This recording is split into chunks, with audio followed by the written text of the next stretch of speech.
función suprarrenal. Ahora vamos a hablar de enfermedades de hipofunción suprarrenal. Este es más frecuente que el Cushing, es verdad.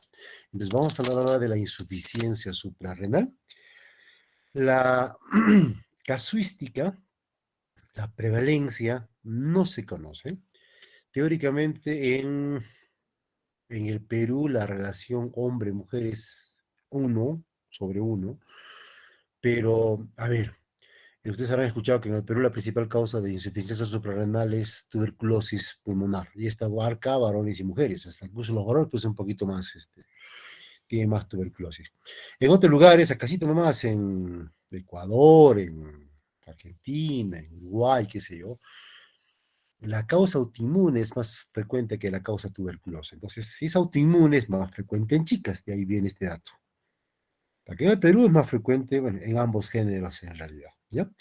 ¿Qué cosa es insuficiencia suprarrenal? Reducción de la producción de esteroides suprarrenales por parte de la corteza. Recuerden recordar que la corteza suprarrenal tiene tres fases, tiene tres capas. La capa más interna que está cerca de la médula, que es la zona reticular, la zona fascicular que se encuentra entre la zona reticular y la capa más externa, que se llama la zona glomerular o capa glomerular. La capa glomerular sintetiza aldosterona y lo hace siguiendo el sistema de renina-angiotensina-aldosterona. Pero para la síntesis de cortisol y de andrógenos suprarrenales, esto se realiza en zona fascicular y zona reticular. Para esto, ¿quién interviene? ACTH. La ACTH no es importante para la secreción de aldosterona. Este tiene otro sistema de feedback.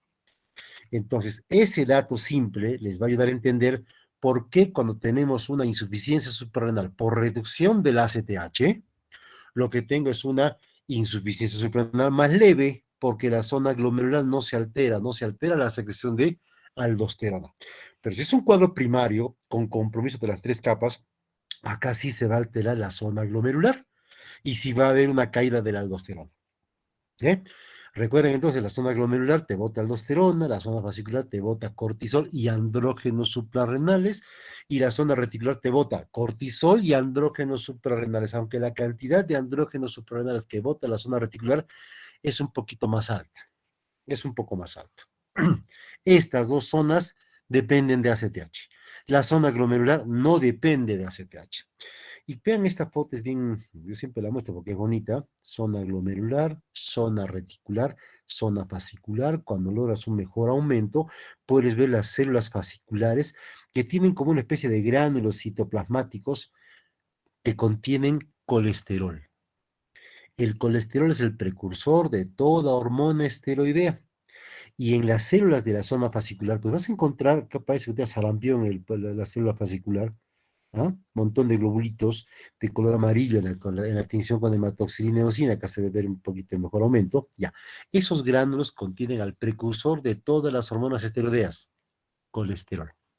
Y mientras más actividad haya de la célula fascicular o reticular, menos colesterol va a haber. Lógico, si tú tienes un restaurante que va a vender pollo a la brasa, pero nadie consume, el pollo se está acumulando. Pero si la gente consume el pollo se va a ir vendiendo y cada vez tienes menos pollo. Es algo sencillo de entender. Déjenme ver. Mm, Más que esta lámina me gusta más. Atentos con esta lámina que es bien, bien, bien interesante. Todo empieza con el colesterol. Y el colesterol es de la estructura bioquímica. Son cuatro anillos de 6 átomos de carbono. Los tres primeros anillos, el 1, el 2 y el 3, tienen 6 átomos. El cuarto tiene 5 átomos de carbono. Aquí está la cadena lateral del colesterol. Ahí,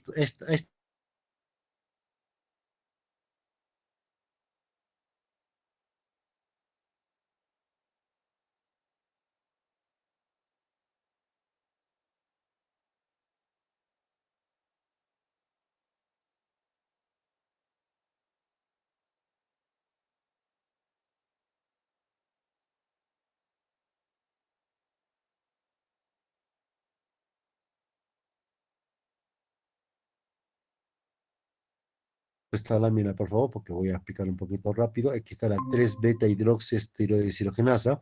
Es una enzima que convierte a estas sustancias como pregnenolona, 17-hidroxipregnenolona, en sustancias con una reducción a nivel del carbono 3. Aquí está el carbono 3. Y tú tienes progesterona o 17-hidroxiprogesterona. Bueno, los progestágenos tienen 21 átomos de carbono. Los progestágenos van a dar origen, por un lado, cortisol, o sea, mineralocorticoides, glucocorticoides, gracias a la acción de esta enzima que se llama 21-hidroxilasa. Esta enzima que se encuentra en toda célula fascicular o reticular hace que los progestágenos se conviertan en el cortisol o la aldosterona. ¿De verdad? Entonces, ¿dónde existe aldosterona sintetasa? Obviamente va a haber en la zona glomerular. Y en la zona fascicular o reticular tú vas a tener cortisol también, ¿no es verdad? Eso se entiende. Ya. ¿Quién desvía la síntesis de progestágenos a glucocorticoides o mineralocorticoides, a corticoides en general? Esta enzima famosa, 21-hidroxilasa. Pero los progestágenos también pueden sufrir la acción de esta otra enzima, 17-20-liasa. Y esta enzima 17-20-liasa no actúa en el carbono 21, actúa en el carbono 17 y en el carbono 20. Y lo que hace es liarlo, o sea, cortarlo. Al cortarlo, el progestágeno pierde 2 átomos de carbono y se convierte o da paso a los andrógenos. Los andrógenos tienen 19 átomos de carbono. El más débil se llama dehidroepiandrosterona, luego sigue la androstenediona, androstenediol, que no tiene mucha importancia, y la testosterona, que es el andrógeno más importante que conocemos. Entonces, para que los progestágenos se conviertan en corticoides, hace falta la 21-hidroxilasa. Para que los progestágenos se conviertan en andrógenos, hace falta esta otra enzima 17-20-liasa, ya que la tiene.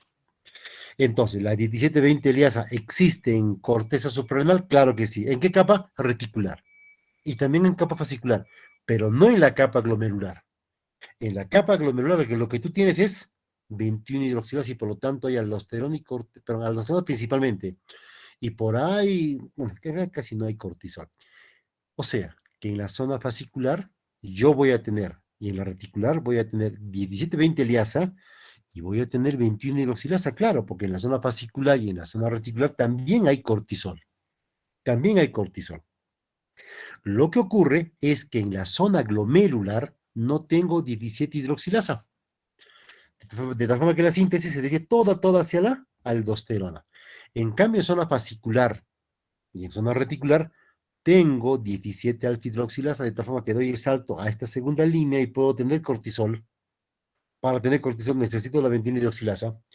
Y como di este salto, puedo dar el siguiente salto, 17-20-liasa y tener andrógenos.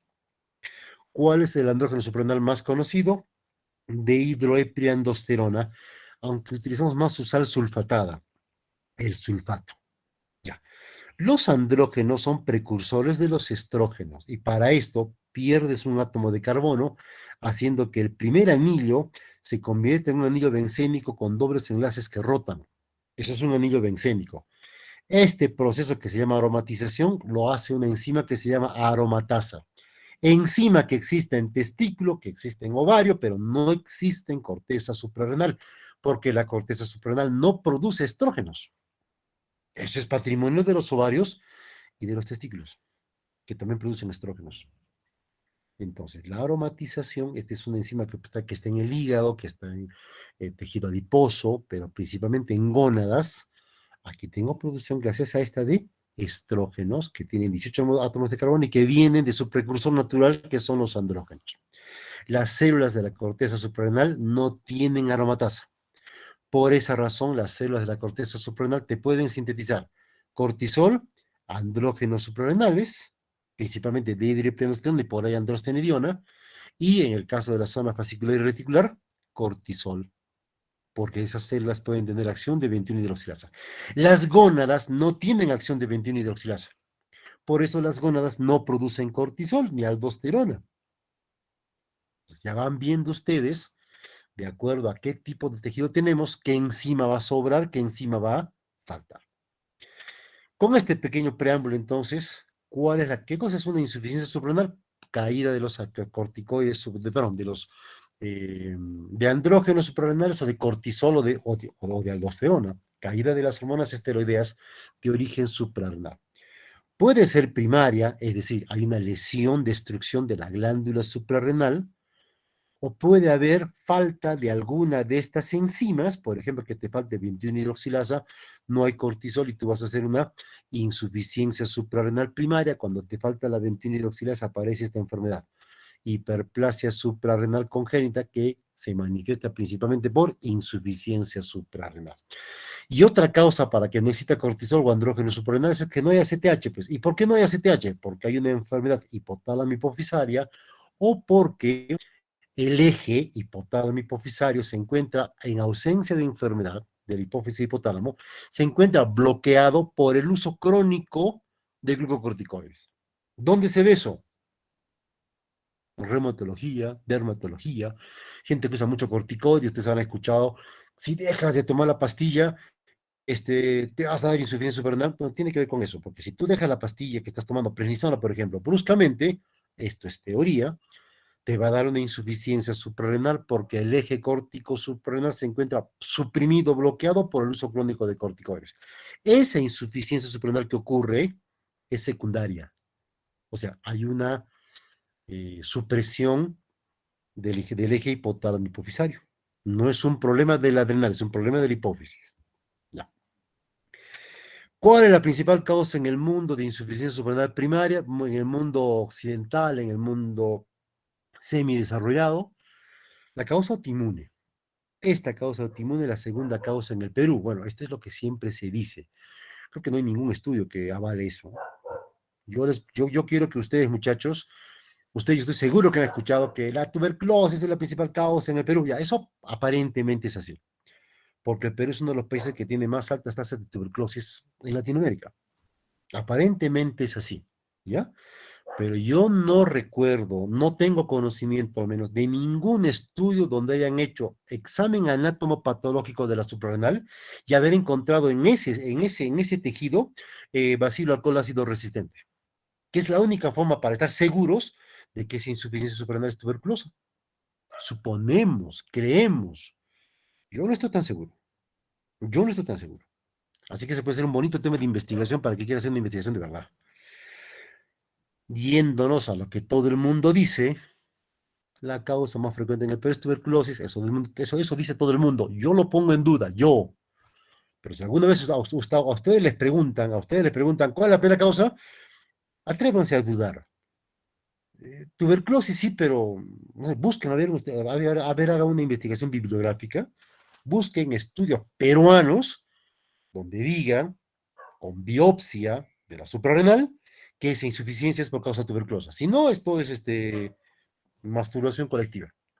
Creo que eso es lo que nos está pasando. Creo, de repente estoy equivocado, no lo sé. A ver, les pongo la duda. La duda genera conocimiento por vuestra información. Bueno, en la causa autoinmune lo que existen son anticuerpos dirigidos contra la glándula suprarrenal. Y cuando existe una adrenalitis autoinmune, puede ser parte de un síndrome poliglandular autoinmune tipo 2 o tipo 3, o ser parte del síndrome de Schmidt. Eso les voy a mostrar en este gráfico. Esto, por favor, ténganlo presente, es una muy bonita lámina. Síndrome poliglandular autoinmune tipo 3 engloba, todos son enfermedades autoinmunes endocrinas. Engloba enfermedad tiroidea, Graves o Hashimoto, diabetes tipo 1 autoinmune y otras enfermedades autoinmunes, lupus, qué sé yo. Esto se llama síndrome poliglandular autoinmune tipo 3. Si a esto le añades insuficiencia suprarrenal o hipoparatiroidismo autoinmune, hablas de síndrome poliglandular autoinmune tipo 2. Y si a eso se añade candidiasis crónica, estamos hablando de un síndrome poliglandular autoinmune tipo 1. Entonces recuerden los diferentes tipos o sea, en otras palabras, mientras más pequeño es el número del síndrome poliglandular autoinmune, más enfermedades abarca. El síndrome de Schmidt es una forma de síndrome poliglandular autoinmune tipo 2 que engloba enfermedad tiroidea e insuficiencia suprarrenal. Graves e insuficiencia suprarrenal, autoinmune. Tengo un paciente, uno, que me ha hecho Graves y insuficiencia suprarrenal. ¿Puede ser Hashimoto? Claro que sí. puede ser. ¿Ya? Esa es la cosa más frecuente en el mundo. Yo creo en el Perú, pero yo creo, lo que yo creo no tiene nada que ver, pues, les transmite una duda mía, pero lo que van a encontrar en todos los libros peruanos es tuberculosis la principal causa. E infecciones fúngicas, por ahí, citomegalovirus, VIH. Yo tengo, a ver, con insuficiencia suprarrenal en el consultorio de endocrinología, tengo a dos, tres, y los tres son autoinmunes. No tengo por TV. No, hay uno por TV. Y los demás, les hago pensar, podría haber, de repente no es tan cierto eso que siempre nos han contado. Causas raras, metástasis arenales, el síndrome de Waterhouse-Friderichsen, que significa necrosis de la suprarrenal, secundario a un shock séptico, o un traumatismo, o a una coagulación intravascular diseminada. Son pacientes que hacen un shock severo que no responde a terapia convencional. Y son clínicamente van con insuficiencia suprarrenal. La hipoplasia suprarrenal congénita, esto es rarísimo, el síndrome de resistencia al ACTH, la adrenalectomía bilateral, lo que vemos en el síndrome de Nelson, ¿recuerdan la clase de hace 2 días? O por fármacos, ketoconazol, esto es raro, todo esto es raro. El ketoconazol se usa bastante en infectología. ¿Cuántos de esos pacientes ven en insuficiencia suprarrenal? Yo al menos no los veo. De repente los ve el infectólogo. Sería bueno darnos investigar qué está pasando, ¿no? De ahí viene el nombre, pues, un trabajo de investigación. Vamos a investigar qué está pasando, ¿de verdad? ¿Por qué no hemos clasificado a Qatar? Vamos a investigar, listo, un video del partido, empezó hasta el Queque, se equivocó Varela se equivocó Advíncula, ya pues piña, ya está. Se acabó la investigación, se acabó, ya conoce la causa. Vas a hacer otra investigación para ver por qué Perú se eliminó del Mundial. Ya conoces pues lo que ha pasado. Eso es lo que yo siempre les digo a otros compañeros cuando me traen tesis con temas de investigación de cosas que ya se saben. ¿Qué cosa vas a investigar si esto ya se sabe? Voy a investigar si Keiko es corrupto. Eso todo el mundo lo sabe. Eso se sabe. ¿Qué cosa vas a investigar ahí? Eso se sabe. ¿Me entiendes?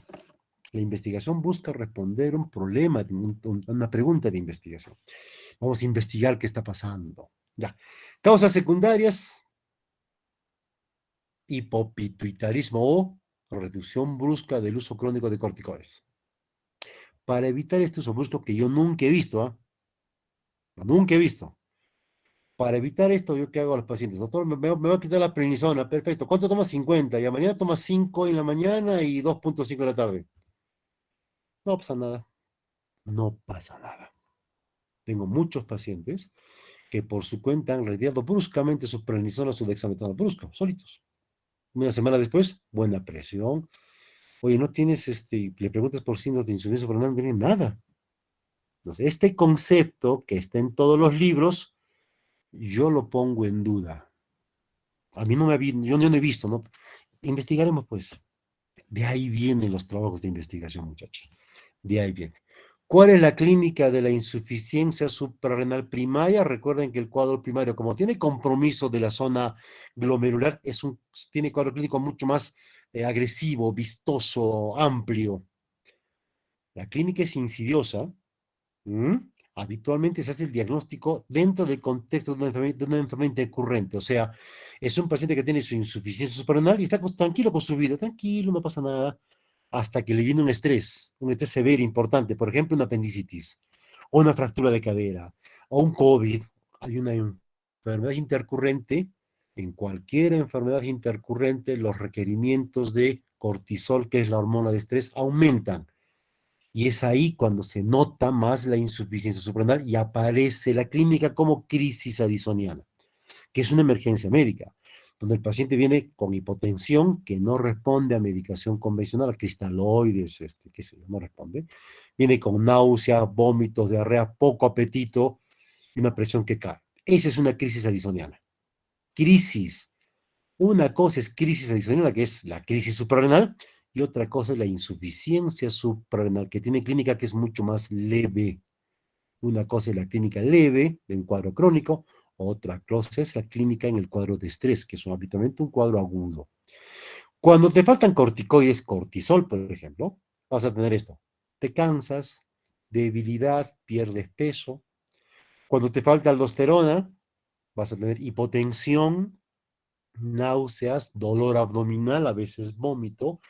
Cuando te faltan andrógenos y eres varón, no pasa nada, porque tienes en los testículos otra fuente que es más importante de andrógenos.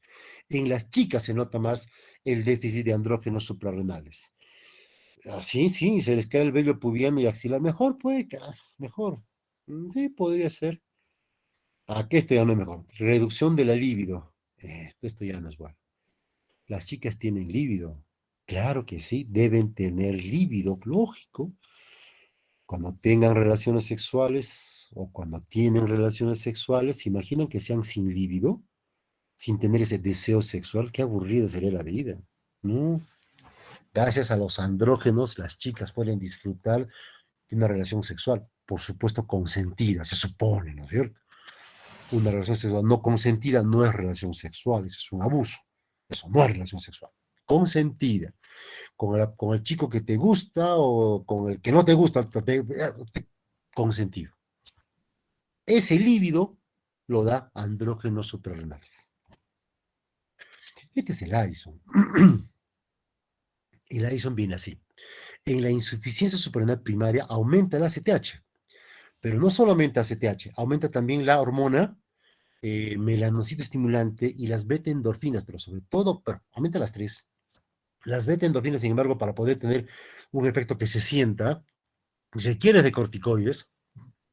Por eso los y las pacientes que tienen insuficiencia suprarrenal con aumento de la propia melanocortina, o sea, aumento de beta-endorfinas, melanocito estimulante y aumento de la ACTH, no tienen pues sensación de euforia o felicidad extrema que se da con el aumento de las beta-endorfinas porque para eso necesitas corticoides y no los tienes. Típicamente el paciente con Addison o con una insuficiencia suprarrenal es un paciente más apático, más caído, qué sé yo. Y por el aumento de la propia melanocortina, o propia melanocortina y por ende de la melanocita estimulante, el paciente empieza a pigmentar.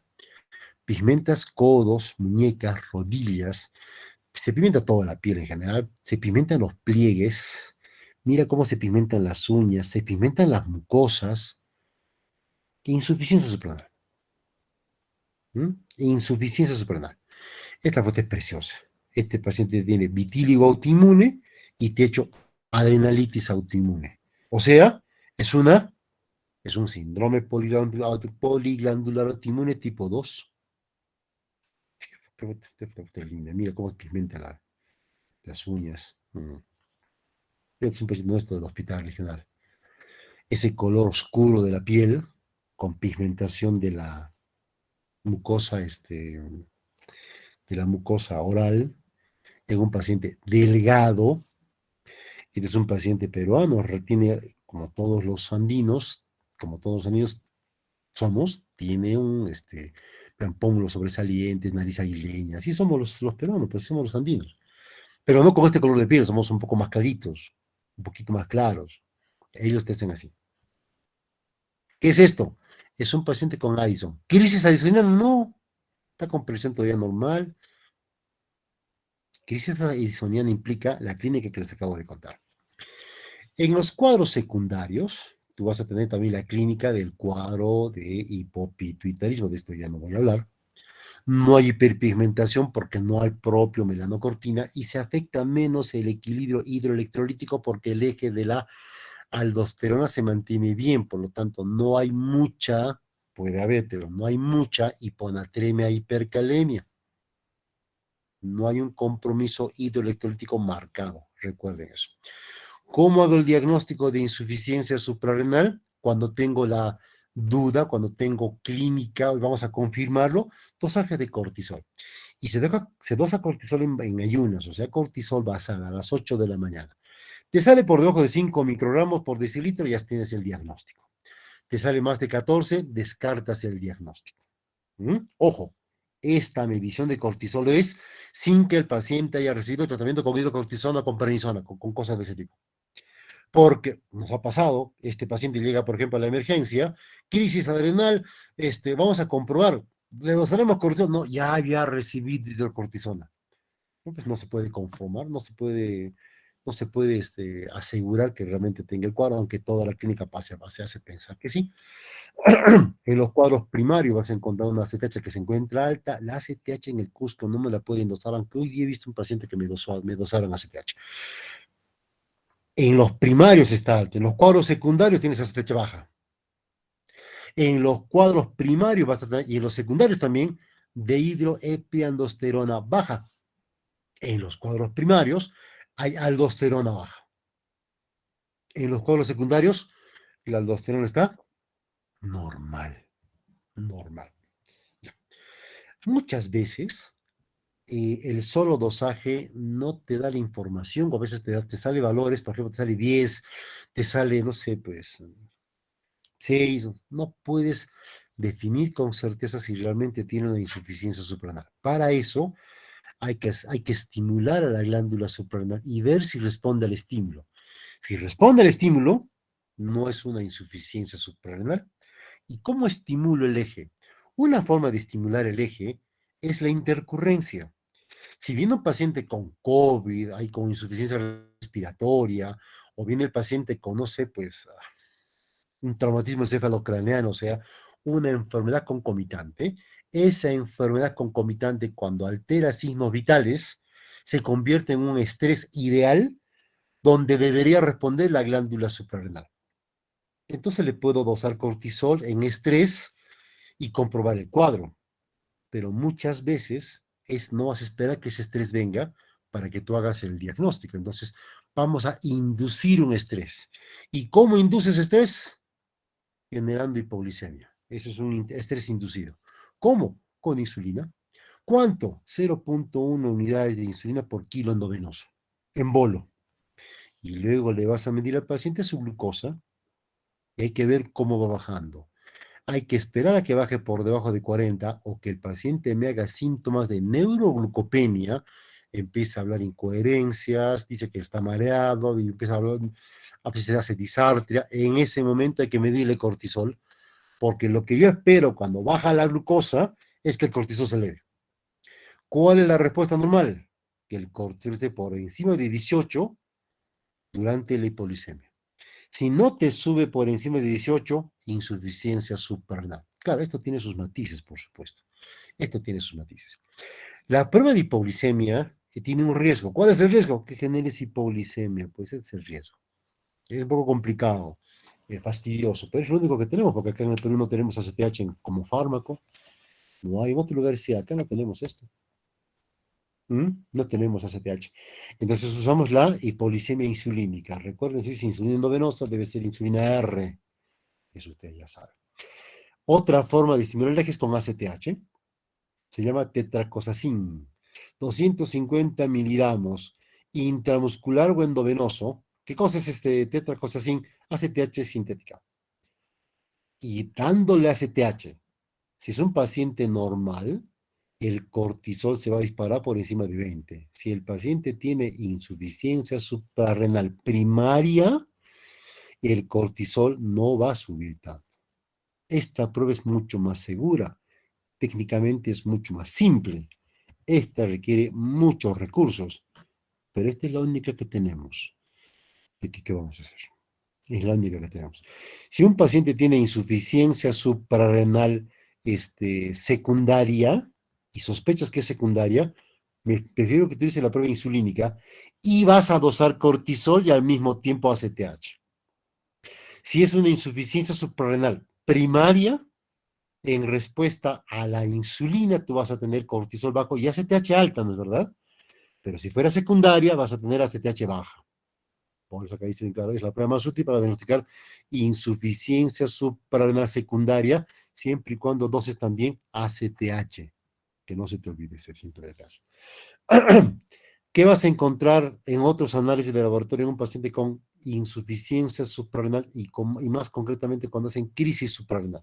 Esto, hiponatremia, potasio que sube. Si baja el sodio, eso explica que baja la presión arterial.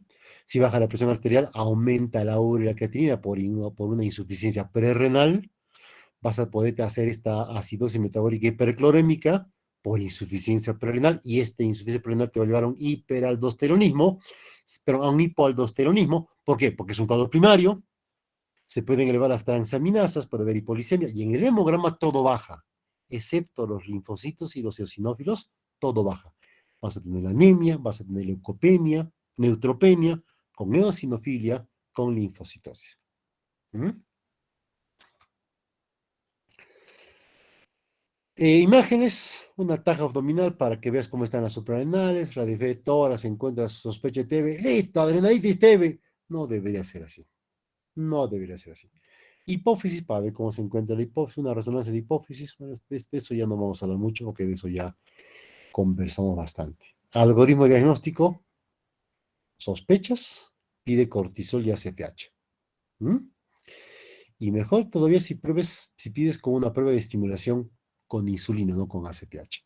En un paciente, entonces, durante el estrés, tienes todo normal, no hay nada. Si es un paciente que tiene cortisol bajo y ACTH alta, es un cuadro primario.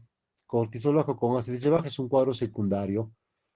Y si los valores no te permiten hacer el diagnóstico, prueba de hipolicemia insulínica, menos 18, insuficiencia adrenal, más 18, descarta de insuficiencia adrenal. Recuerda que estos valores de cortisol tienes que tomarlo si la glucosa está por debajo de 40 o tienes signos de neuroglucopenia, lo que ocurra primero.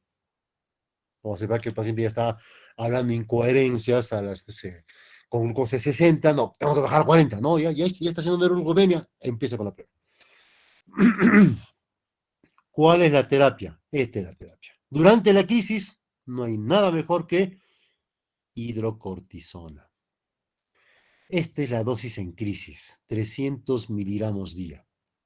Cuando no estás en crisis, la suprarrenal te debe botar 30 miligramos día, pero cuando hay crisis 300. Entonces lo que buscamos es reproducir las mismas 300 miligramos por día, 100 miligramos cada 8 horas endovenoso. Es la terapia de elección en crisis adrenal, porque la hidrocortisona tiene tanto efecto glucocorticoide, pero principalmente efecto mineralocorticoide, tanto en cuadros primarios como en cuadros secundarios. ¿Mm? Si tú le das poca dosis al paciente, a pesar de la buena hidratación, pero le das poca dosis, va a persistir la clínica. Si tú al paciente le das mucha dosis, ojo, acá hay un error, mejor voy a corregir, porque esta también estaba más tiempo, quiero corregir, ¿no? Salamina está mal. Salamina está mal. ¿Dónde está esta vaina? Salamina está mal, caracho. Siempre con lo mismo. Vamos a corregir.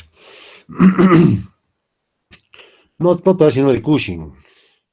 Cuando tú tienes mucha dosis de hidrocortisona, lo que vas a hacer es hipertensión arterial con hipocalemia. Este es lo que es. Hipertensión arterial con hipocalemia. No haces Cushing, porque con hidrocortisona no haces Cushing. ¿Y por qué no haces Cushing? Porque la hidrocortisona casi no tiene efecto glucocorticoide, tiene más efecto mineralocorticoide. Lo que más vas a hacer rápido es hipertensión o hipocalemia, eso sí. Pero la infradosificación es lo que más nos interesa, ¿no es cierto? Ya. Cuando sales del cuadro crítico, la medicación que se debería usar es fluhidrocortisona. No sé si por ahí tengo la lámina. Fluhidrocortisona. Esto no tenemos comúnmente en Cusco, pero nos ha ido relativamente bien, ¿no? También con prednisona. Por si acaso no se usa dexametasona. La dexametasona no tiene efecto mineralocorticoide. Entonces, tratar. Pero chicos, está en un teléfono que está que me llame, me llame, me llama. Depende de una emergencia. Sí, espérenme un segundito.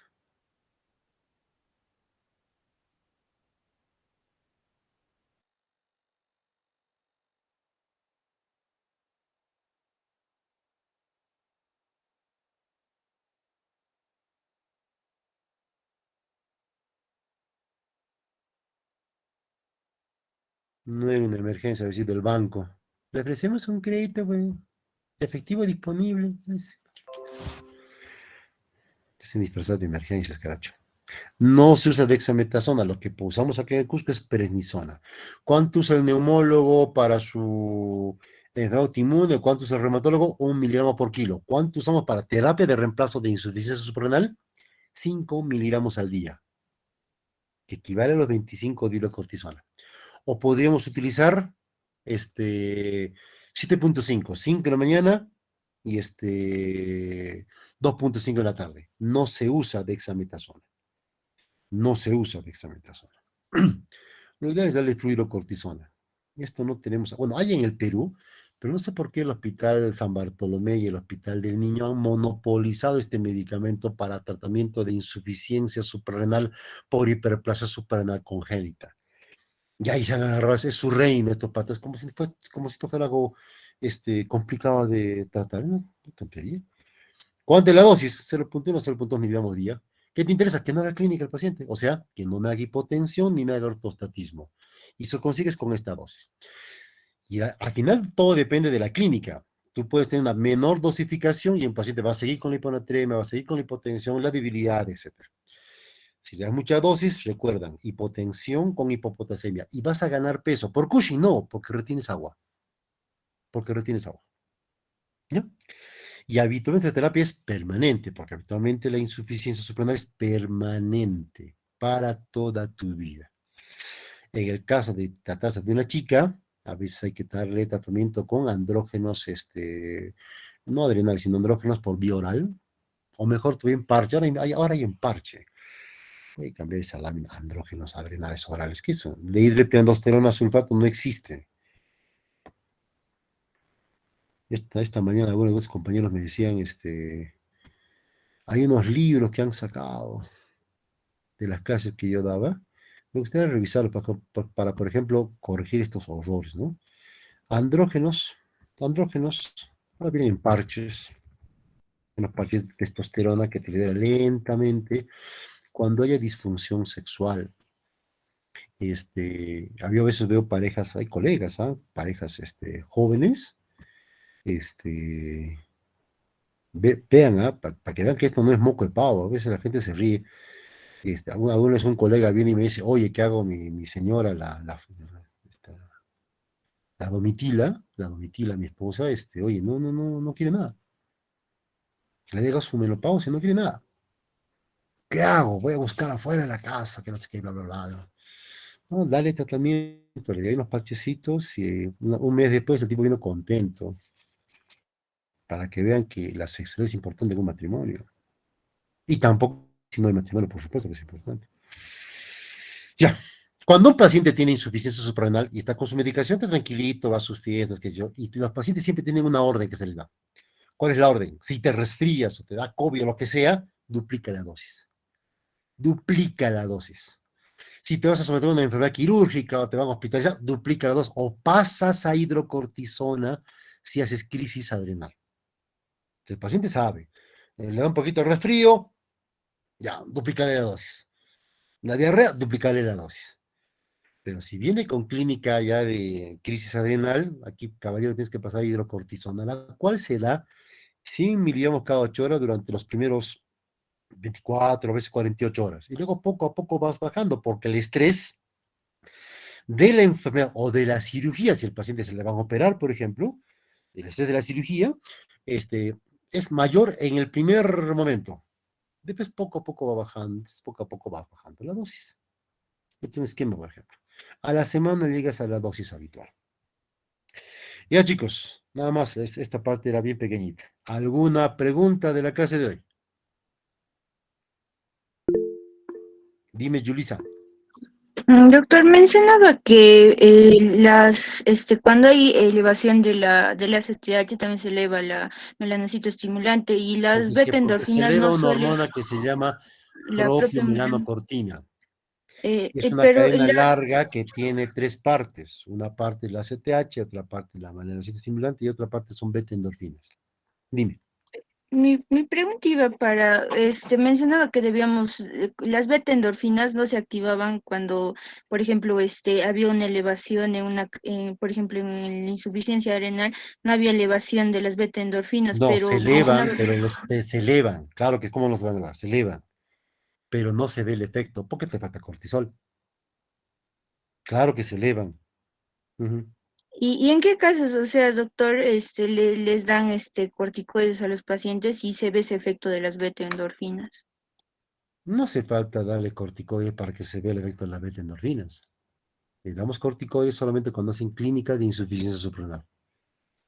Y tú vas a ver un paciente con insuficiencia suprarrenal cuando vienen apáticos, caídos, le da la medicación, vienen a la siguiente consulta y parece otra persona. Suben de peso y están más activos, más contentos. Es un cambio diametralmente, es un cambio, tremendo cambio, ¿eh? Tremendo. Dime, Mayu. Doctor, buenas tardes. Yo tengo dos preguntas. Mi primera pregunta es respecto al término de enfermedad de Addison. ¿Se dice es enfermedad de Addison en insuficiencia adrenal primaria o específicamente a la insuficiencia adrenal por destrucción de la glándula adrenal? Bueno, una insuficiencia suprarrenal primaria, bueno, en realidad es eso, porque cuando tú tienes un déficit enzimático, no hay destrucción de la glándula, y ahí no hablas de Addison, ahí tú hablas de hipoplasia suprarrenal o hiperplasia suprarrenal. El término Ya, Addison se refiere a la insuficiencia suprarrenal primaria clásica, o sea, destrucción de la glándula. ya Dime, está bien. Yadira, Mi compañera Mayu tenía dos preguntas. dime, Mayu. Muchas gracias. Bueno, mi otra pregunta, doctor, sería, o sea, en cuanto a la forma de presentación y de esta enfermedad, insuficiencia adrenal crónica en especial, o sea, por ejemplo, en las mujeres sería fácil, digamos, por la pérdida de vello corporal, pero en los varones, como es tan inespecífico, ¿hay alguna forma, digamos, en la que podríamos sospechar solo, o sea, solo sería con los antecedentes, las concomitancias a otras enfermedades? ¿O hay Muchas alguna veces forma hacemos de el diagnóstico con la crisis adrenal, ello? Ujú. con la crisis, porque incluso en unas chicas que se le caiga el vello axilar o pubiano, mejor, más contentas están. En un varón, la clínica es muy, en las chicas también, la clínica es muy inespecífica. Piensan que es la edad, ya estoy más débil, y lo dejan así. Y te haces el diagnóstico por la crisis. Es lo habitual. Yadira,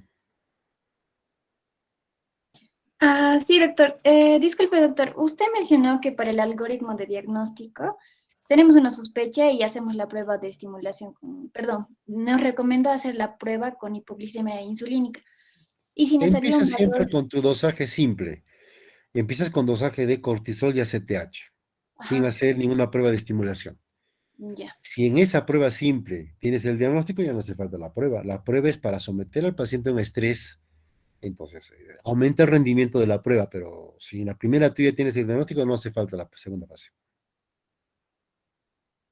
Ya, doctor. En el caso que sea necesario la segunda fase, usted nos Ujú. recomendó hacer la prueba de hipoglicemia insulínica, pero si en el caso Mm, nos sale valores indeterminados, ujú. ¿haríamos una segunda prueba de hipoglicemia insulínica o cómo, doctor? Porque No, basta con, ahí es que aparecía, vas a generar hipoglicemia al paciente. Mira que no es fácil. El paciente entra caminando al consultorio y tiene que salir caminando del consultorio. No puede salir en camilla. No, eso no puede pasar. Entonces, la prueba de hipoglicemia, la veces que hay que estar preparado para tratar la hipoglicemia que el paciente va a tener. El paciente no puede salir con ningún daño, ni lesión, ni nada por el estilo. Eso significa tener una logística en ese momento con dextrosa, qué sé yo, para que el paciente salga de la hipoglicemia. Después de que has terminado la prueba. Entonces, habitualmente esa prueba, por todo lo que significa, implica una aplicación. O sea, la aplicas una vez y ahí tienes que sacar el máximo rendimiento. Es como una cirugía bariátrica.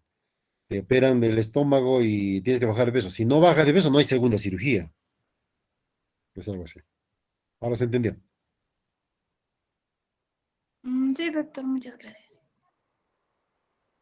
Pero siento que no se ha entendido. ¿Alguna otra pregunta? Ya, chicos, yo los dejo. Doctorito, por El favor. examen es mañana a las 10 de la noche. El examen va a empezar 10 en punto, pero sobre todo el examen se va a retirar del sistema 10:25. Que no les pase, 10:23 ya están mandando el examen, por favor. Les estoy avisando. Si por ahí alguien no lo manda, chicos, lo siento. Que por eso les doy el tiempo que les doy. 25 minutos para 10 preguntas es un buen tiempo. El examen está sencillo, pero conociéndolos a ustedes, ya me da miedo ya. Dime, Mayo, última intervención. Ay, perdón, doctor.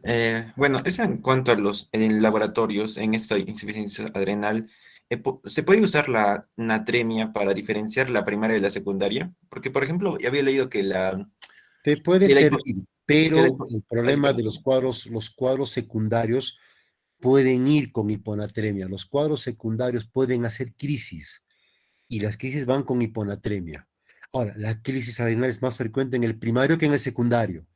Y el secundario, ¿por qué me hace crisis adrenal? Porque el cortisol también tiene efecto mineralocorticoide. Por eso es, pero como tiene la aldosterona normal, es menos frecuente. Es más oligosintomático, es más inespecífico el secundario. Doctor, gracias. Ya, chicos, buen fin de semana. Nos encontramos el martes. ¿Ya? Chao, chicos. Gracias, doctor.